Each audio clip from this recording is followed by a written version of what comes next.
এখন আমরা বলি ফাওয়াইলুল লিল মুসাল্লিন, ভয়াবহ ধ্বংস তাদের উপর যারা নামাজ পড়ে। যে কোনো মানুষ যে নামাজ পড়ে তারা সতর্ক হয়ে যায়।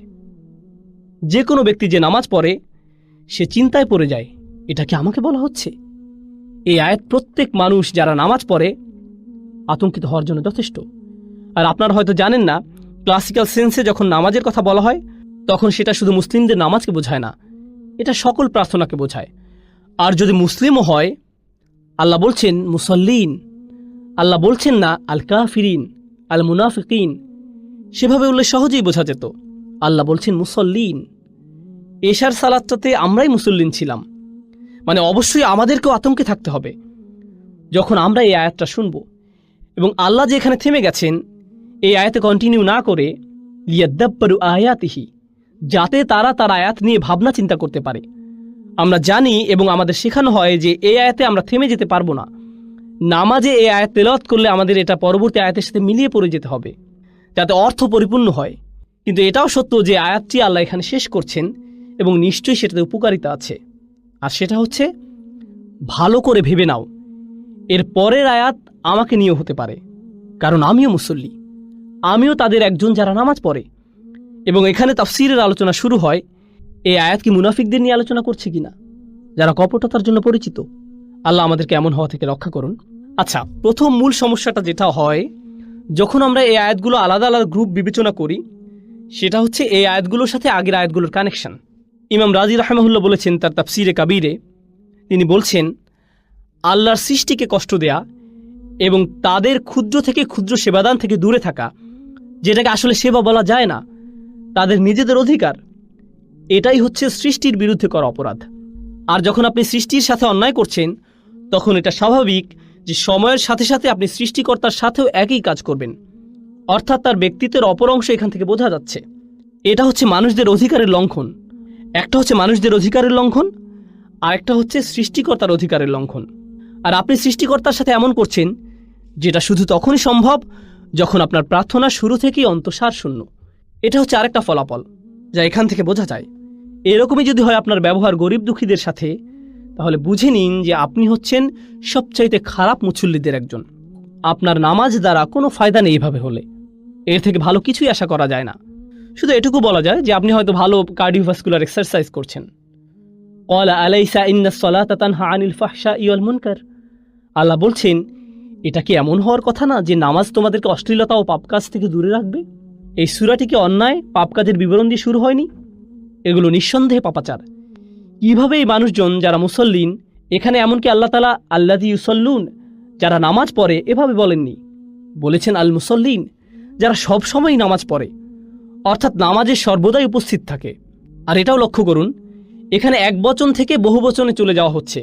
আল্লাযী, আরাআইতাল্লাযী, আল্লাহ বলেননি আরাআইতাল্লাযী ইউকাযযিবু বিদ্দীন ফাউলাইকাল্লাযীনা ইয়াদউল ইয়াতীম, মানে ব্যবহৃত শব্দগুলো বহু বচন নয়, ছিল এক বচন, কিন্তু হঠাৎ এখানে কি হলো? বহু বচন। তাৎক্ষণিকভাবে এটা বহু বচনে রূপান্তরিত হয়ে গেল যখন বলা হলো মুসল্লিন। কেন জানেন? কারণ এই মানুষরা যেমন ছিল, তারা গোপনে নামাজ পড়ার লোক ছিল না, তারা মানুষজনদের সাথে পাবলিকলি নামাজ পড়ত। হ্যাঁ, জনসম্মুখেই। কেন তারা পাবলিকলি নামাজ পড়ত? আল্লাহ আমাদের এই বিষয়ে জানাচ্ছেন, এই সূরাতেই সামনে আসছে। তারা নামাজ পড়ে কী কারণে? মানুষদের দেখানোর জন্য। আর আপনি যখন আপনার নামাজ মানুষদের দেখানোর জন্য পড়ছেন, নিশ্চয়ই সেটা ঘরে করবেন না। হ্যাঁ, সেটা আপনি ঘরে করবেন না, আপনার মানুষের সামনে গিয়েই পড়তে হবে। আচ্ছা, মনে করে দেখুন কার কথা বলা হচ্ছিল এখানে? কার জারিজুরি ফাঁস করা হচ্ছিল? কুরাইশদের। মনে আছে তো? আমরা দেখব এটার গুরুত্ব কি, কেন তাদের নামাজগুলো এত গুরুত্বপূর্ণ, আর এটা কোন নামাজ যেটার কথা বলা হচ্ছে। এখন চলুন এখন এই আলোচনার দিকে চলে যাই। একটা মত অনুসারে এই বর্ণনাটি করা হয়েছে মুনাফিকদের জন্য। তবে পুরোপুরি এই আলোচনায় প্রবেশের আগে আমি আপনাদের ওয়াইল শব্দটার সাথে পরিচয় করিয়ে দিতে চাই। অর্থ হচ্ছে নিকৃষ্ট রকমের ধ্বংস। এটা কোরআনে কোথায় ব্যবহৃত হয়েছে? আমরা এটা খুবই জঘন্য মানুষদের জন্য ব্যবহৃত হতে দেখেছি। ওয়াইলুল লিকুল্লি হুমাজাতিল লুমাসাহ, আর সেগুলো মানুষদের সাথে করা অন্যায় ছিল, ঠিক কিনা? আর এখন সেই একই ওয়াইল শব্দটার ব্যবহার হচ্ছে আল্লাহর সাথে করা অন্যায়ের ক্ষেত্রে। কারণ আল্লাহ ছাড়া অন্য কারোর জন্য যখন আপনি প্রার্থনা করছেন, সেটা আল্লাহর সাথে অন্যায় হয়ে যাচ্ছে। একটা অয়েল যখন মানুষরা অন্য মানুষদের সাথে অন্যায় করে তখন আসছে, আরেকটা অয়েল যখন মানুষরা আল্লাহর সাথে অন্যায় করে তখন আসছে। তারপর আল্লাহ আযজা ওয়াজাল্লা বলছেন, ফাওয়াইলুল্লাহুম মিম্মা কাতাবাত আইদিহিম। বনী ইসরাইলদের সম্পর্কে আল্লাহ তাআলা এই আয়াতে বলছেন, ওয়াইল হচ্ছে তাদের জন্য যারা নিজের হাতে কিতাব লেখে আর দাবি করে যে এটা আল্লাহর কিতাব। আল্লাহ এই অপরাধের জন্য শাস্তি নির্ধারণ করেছেন, ওয়াইল। এছাড়াও আমরা দেখি এমন মানুষজন যারা ব্যবসাতে ধোঁকার আশ্রয় নেয়, ওয়াইলুল লিল মুতাফফিফিন। এরা খুবই জঘন্য অপরাধী। আর এই অপরাধীদের লিস্টে এখন কাদেরকে দেখা যাচ্ছে? যারা নামাজ পড়ে। তাহলে চিন্তা করে দেখুন, আপনি যদি নামাজ নিয়ে গণ্ডগোল করে থাকেন তাহলে এটা কত ভয়ঙ্কর হতে পারে। এই যে ভুলগুলো যেগুলো মানুষরা নামাজে করছে, এই অপরাধ যেগুলো নামাজে হচ্ছে, এটা অপরাধ হিসাবে এতটাই ভারী যে আল্লাহ এটাকে হুমাজাতিল লুমাজা, যারা নিজেরা কিতাব লেখে আল্লাহর নামে চালায়, ব্যবসায়ী যারা মানুষদের সাথে ধোঁকাবাজি করে, তাদের সাথে তুলনা করছেন। সুবহানাল্লাহ, এতটাই গভীর এই অপরাধ আল্লাহর কাছে। এই হচ্ছে এই আয়াতের অবস্থা অন্য আয়াতগুলোর পরিপ্রেক্ষিতে। তো দুইটা মত আমরা জানি এই সূরা সম্পর্কে। চলুন দুটো পয়েন্টই ভালো করে দেখে নেওয়া যাক। প্রথমটি বলছে এই আয়াত মুনাফিকদের সম্পর্কে নাজিল হয়েছে। এক্ষেত্রে আলেমদের মত হচ্ছে সূরার বাকি অংশ মাদানী, অর্থাৎ বাকিটুকু। কিন্তু অন্য মতের অনুসারীরা বলছেন, আমরা কিভাবে বুঝবো এটার বাকি অংশ একই গ্রুপের কথা বলছে? আমি আপনাদের একটু অতীত ইতিহাসে নিয়ে যেতে চাই। ইব্রাহিম আলাইহিস সালাম শহরে বসতি স্থাপনের পর বললেন, রব্বি ইন্নি ইন্নি আসকানতু মিন যুররিয়াতি বিওয়াদিন গায়রিন জি যারইন ইনদা বাইতিকাল মুহাররম। আমার রব, নিশ্চয়ই আমি আমার পরিবারকে এক অনুর্বর উপত্যকায় আপনার পবিত্র ঘরের সান্নিধ্যে রেখে এসেছি। বানা লিয়াকিমুস সালাহ, আমার রব যাতে তারা সালাত কায়েম করতে পারে। তিনি দোয়া করলেন এই বলে যে ওনার সন্তানরা যেন সালাত প্রতিষ্ঠিত করে। প্রথম সন্তানকে ইসমাইল, ইসমাইল আলাইহিস সালাম। মিন যুররিয়াতি বলতে ইসমাইল আলাইহিস সালাম কি বুঝায়? এখানে আমরা কিছুটা বুঝতে পারলাম যে আল্লাহ আযজা ওয়াজাল্লা ইসমাইল আলাইহিস সালামের উপর সালাতকে আবশ্যক করেছিলেন। আমরা এই বিষয়ে আরও জানতে পারি যখন আল্লাহ আযজা ওয়াজাল্লা সূরা মরিয়মের আয়াতে উল্লেখ করেন, কানা ইয়া'মুরু আহলাহু বিস-সালাহ। এখানে ইসমাইল আলাইহিস সালামের কথা উল্লেখ করে বলা হচ্ছে যে সে তার পরিবারকে নামাজের জন্য আদেশ করত। নামাজ কোথায় পড়তেন? কাবাতে। তো ইব্রাহিম আলাইহিস সালাম যখন সালাত প্রতিষ্ঠিত করলেন, আল্লাহ এটাকে তৎক্ষণাৎ পরিপূর্ণ করলেন ইসমাইল আলাইহিস সালাম দ্বারা সূরা মরিয়মে। অর্থাৎ আল্লাহ ইব্রাহিমকে কোনোভাবে নামাজ শিক্ষা দিয়েছিলেন, যেই শিক্ষা তিনি তার পরিবারকে দেন এবং তাদের এভাবে করতে বলেন, এবং সেটাই প্রজন্ম থেকে প্রজন্ম ধরে দুনিয়াতে চলছিল। কিন্তু এটা দূষিত হতে শুরু করে। তারপরেও এই প্রার্থনাকে সালাতই বলা হতো। মূল সালাতটি ছিল শুধুমাত্র আল্লাহ তাআলার জন্য, সেটি হতো পুরোপুরি আন্তরিকতার সাথে।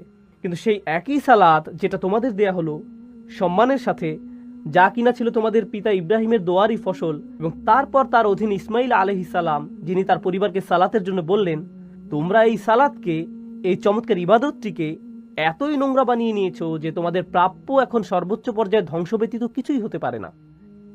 এখন তারা এটা কিভাবে করেছিল? নামাজকে তারা এতটা দূষিত কিভাবে করে ফেলল?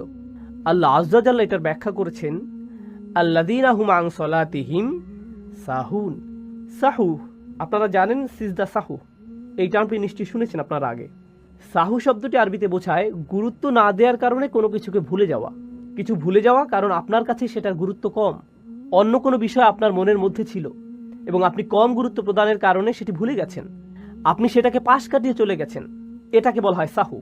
সাহু বলতে এমনও বোঝায় আপনি নামাজ সুবিধা মতো পেয়ে গেলে পড়লেন, আর যদি না পান তাহলে পড়লেন না, তেমন সমস্যা নেই। আর সাহুর উদাহরণ এভাবেও দেওয়া যায়, আপনি নামাজ পড়ার কথা মাথায় রাখলেন, সাথে খেলাধুলার বিষয়টাও, সাথে সিনেমা দেখার কথাও, শপিংয়ে যাবেন এটাও মাথায় রাখলেন, কিন্তু সময় হলে কোনটা আপনি ছেড়ে দিলেন? নামাজটা। আপনি দাওয়াতের অনুষ্ঠানে গ্রহণ করলেন, কিন্তু সেই সময় মাগরিবের নামাজ পড়ে যাচ্ছে। আরে কি আসে যায়? আপনি বিশ্ববিদ্যালয়ের কোনো কোর্সের রেজিস্ট্রেশন করেছেন যেটা একেবারে জুমার সময়, চিন্তা করলেন এই টিচার তো খুবই সহজ, ভালো গ্রেড পাওয়া যাবে, কোর্স নিয়ে ফেললেন, কিন্তু সেটা যে নামাজের সময় পড়ে যাচ্ছে বিষয়টাকে পাত্তা দিলেন না। সহজে বললে আপনি আপনার জীবনটাকে সাজিয়ে নিলেন, কিন্তু কোন বিষয়টি গুরুত্ব পেল না? সেই সালাতটি। আপনি এক্ষেত্রে উদাসীন, কিছু যায় আসে না, কিছুই না। আপনি কোনো পিকনিকে গেলেন, কোথাও কোনো পার্টিতে যোগ দিতে গেলেন, নামাজের সময় আসলো, আরে ধুর আমি এখন অনেক ব্যস্ত, এটা তেমন বড় বিষয় না তো। এটাকে বলা হয় সাহুন, গুরুত্বহীন, অবহেলাপূর্ণ। এখন আল্লাহ আযজা ওয়াজাল্লা প্রথমেই উল্লেখ করেছেন বড় অপরাধটির দিকে যাওয়ার পূর্বেই একেবারে মূল কারণ যে তুমি ভয়াবহ শাস্তির যোগ্য, সেটা হচ্ছে নামাজের প্রতি তোমার এই আচরণ।